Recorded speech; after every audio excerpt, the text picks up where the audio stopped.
If success looks like a big house, a full bank account, and a name people recognize, then I guess I got it all wrong. I'm 80 years old, and everything I own fits into a small wooden cabin deep in the woods. I built that cabin myself.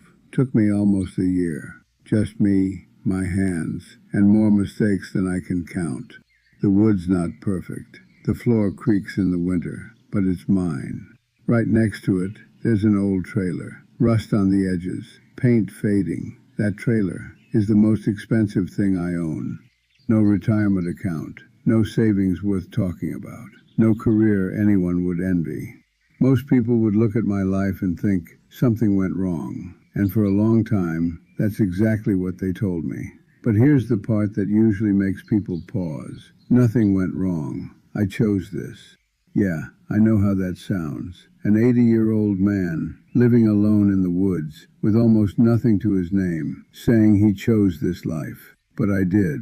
And if you're wondering why anyone would walk away from everything they're supposed to want, you're not alone. Because I used to wonder the same thing. There was a time when my life looked very different. I wasn't always out here. I grew up in a small town. Nothing special. My dad worked long hours. My mom kept everything together. And like most kids, I was told one simple thing over and over again. Work hard. Do well. Build a life. So I did. I was a good student. Not a genius, but steady. Reliable. The kind of kid teachers liked. I got into a decent college. Studied something practical. Something safe. Everyone said I was on the right path. And for a while, it felt that way too. First job came quickly. Then a better one. Promotions. More responsibility. A steady climb. You know the kind. Wake up early. Commute. Sit in rooms with people talking about numbers and targets. Come home tired. Do it again. At first I didn't question it. Nobody around me was questioning it either. That's when I noticed something strange. No one looked relaxed. Not really. We all smiled. We all said the right things. Talked about goals, plans, the future. But underneath that, there was something else. Tension. Like everyone was holding their breath, waiting for something. I told myself it was normal, just part of being an adult. But then it started showing up in my body. I'd wake up before my alarm, heart already racing. No reason. Just this tight feeling in my chest, like something was sitting there, heavy.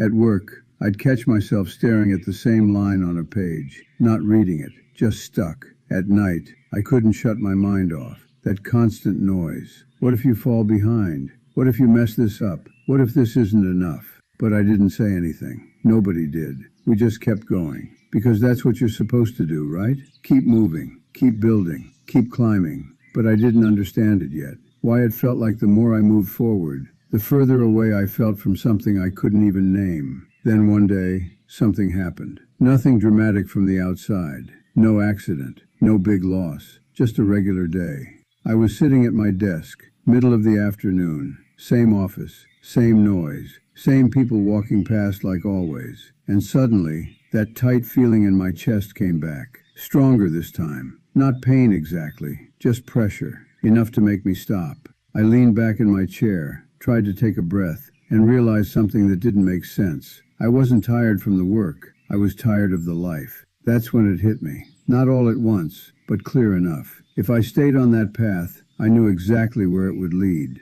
And for the first time, I wasn't sure I wanted to get there. What happened next changed everything.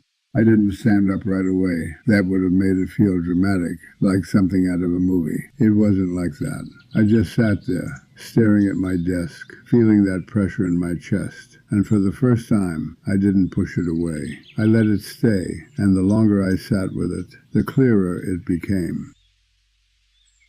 If I ignored it, I could keep going. I could build the life everyone expected me to build. But I also knew I'd be carrying that feeling with me every day, every year, that quiet weight. So I went home that night, and I didn't sleep. Not because I was anxious this time, because I was thinking, really thinking.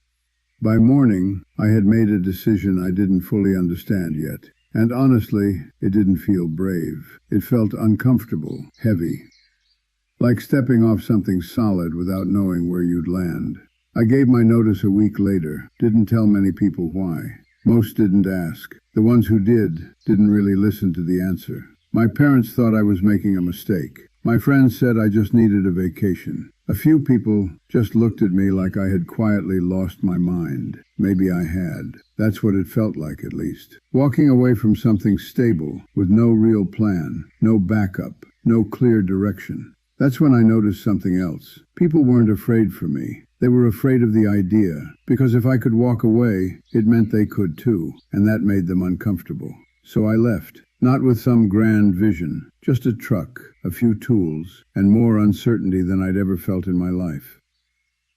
For a while, I just moved. Small towns, back roads, places where nobody asked too many questions. I worked odd jobs, enough to eat, enough to keep going. And somewhere along the way, I found this patch of land. Nothing special to most people. Trees, quiet, no neighbors close enough to hear you breathe. But when I stood there, for the first time in a long time, my chest felt light, so I stayed. That first winter, I didn't even have the cabin yet, just a temporary setup. Cold nights, long days. It wasn't comfortable, but it was honest. Every step I took, every nail I hammered, every piece of wood I cut, it all had a purpose I could see. That's when I started building the cabin. Slowly, no rush, no deadlines. Some days I worked hard, some days I didn't do much at all. And for once, that was okay. Months later it stood, small, simple, enough. Then came the trailer. I remember handing over almost everything I had left for it, not because I needed more space, but because I wanted something else, an option. That trailer meant, if I ever felt stuck again, I could leave. No permission, no process, no explaining, just go. That mattered more than anything I'd ever owned before. Life got quieter after that, not empty, just quieter. And in that quiet, things started to change. My sleep came back. That tight feeling in my chest faded. My thoughts slowed down. I wasn't chasing anything anymore. And that's when I heard about Daniel. We started around the same time, same kind of job, same path. He stayed, did everything right, climbed higher, earned more, built the life we were all aiming for. Big house, clean suit, the kind of success people recognize instantly. From the outside, he had it all. But when I saw him years later, something felt off. He looked tired. Not the kind of tired sleep fixes. Something deeper. We talked for a bit, polite, surface level, but underneath it, I could feel it. That same pressure I used to carry, just heavier. I didn't understand it yet, how far it had gone. A few years after that, I heard he passed. Heart gave out. Early. Too early. And I remember sitting outside my cabin that evening, looking at the trees, hearing nothing but the wind, and thinking about the two paths we took. Same starting point, completely different endings. He built a life that looked right. I walked away from one that felt wrong. That's when something finally made sense. We spend so much time trying to own things. Houses, careers, status. But nobody tells you how much those things start owning you back. The bigger it gets, the heavier it becomes. More to protect, more to maintain, more to worry about losing. Out here, there's not much to lose. And that changes something inside you. People today, they're running faster than ever, tracking everything, optimizing everything, always trying to get ahead, but never feeling like they are. Always one step behind something they can't even define. I see it when I go into town sometimes. That look, same one we all had back then. Still chasing, still holding their breath. And I get it. I really do. Because I was there too. But standing here now, 80 years old, with a small cabin, an old trailer, and a quiet mind, I see it differently. You don't need more to feel free. You need less that controls you. And I don't mean just things. I mean pressure, expectations, that constant feeling of being behind in a race you never agreed to run in the first place. Because that's what I see now when I look back. Nobody ever really stops to ask, who set the finish line?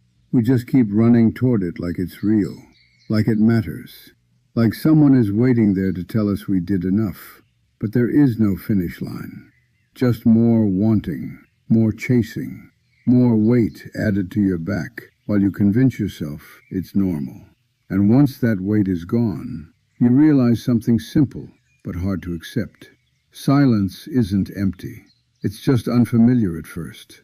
Peace doesn't feel exciting. It feels strange when you've never had it. And being alone with your own thoughts, without distraction, without noise, That's something most people avoid their entire lives without even knowing it. I didn't understand that when I was younger. I thought freedom was about getting more control, more money, more stability, more certainty. But real freedom, the kind I feel now, has nothing to do with adding anything. It's what's left when you stop needing to prove something every single day.